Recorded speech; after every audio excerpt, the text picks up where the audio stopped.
Penalty. দেখা যাক গোল করে দলকে এগিয়ে নিতে পারেন কিনা।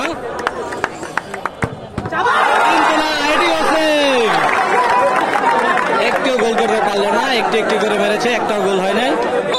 লাল দলের দ্বিতীয় পেনাল্টি, দেখা যাক গোল করতে পারেন কিনা।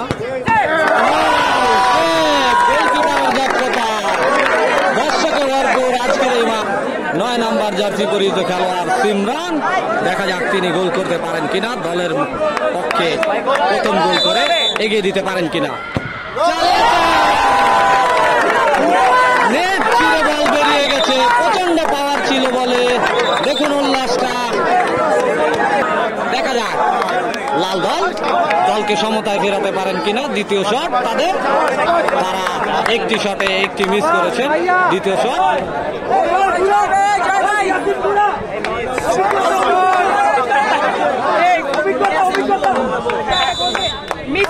দ্বিতীয় শট গোল হবে কি বলেন?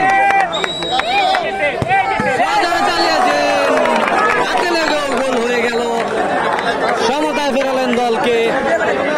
2টি শটে একটি করে গোল হয়েছে দোনো পক্ষে। নীল দলের তৃতীয় শট,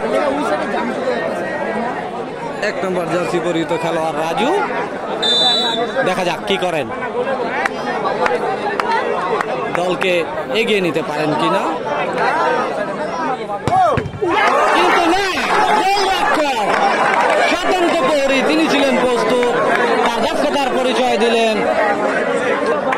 এই শটে গোল হলে কিন্তু লাল দলের টিম এগিয়ে যাবেন। দেখা যাক দলকে এগিয়ে দিতে পারেন কিনা। এবং গোল হয়ে গেল, উল্লাস।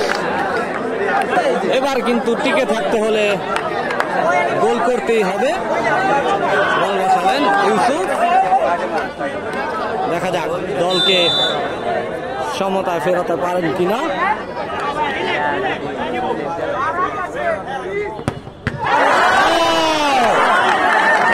উল্লাস দেখুন লাল দলের। এই শটে গোল করতে পারলে কি হবে আপনারাই বলুন। ঝাঁকড়া চুলের অধিকারী স্ট্রাইকার, তিনি কিন্তু বল মারতে এসেছেন।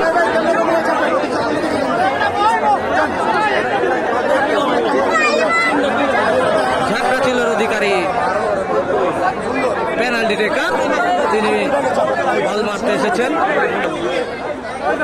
দেখা যাক তিনি কি করেন।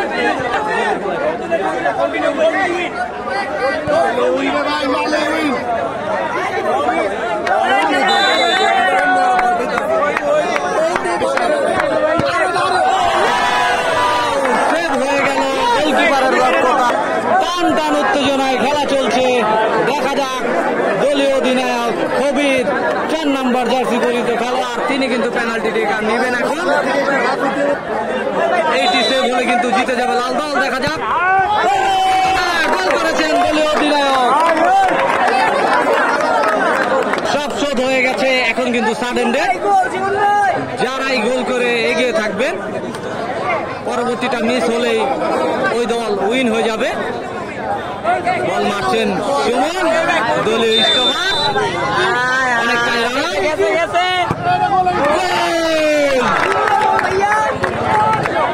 এই শটটি যদি গোলরক্ষক ঠেকিয়ে দিতে পারে তাহলে কিন্তু লাল দল জিতে যাবে। যাই হোক।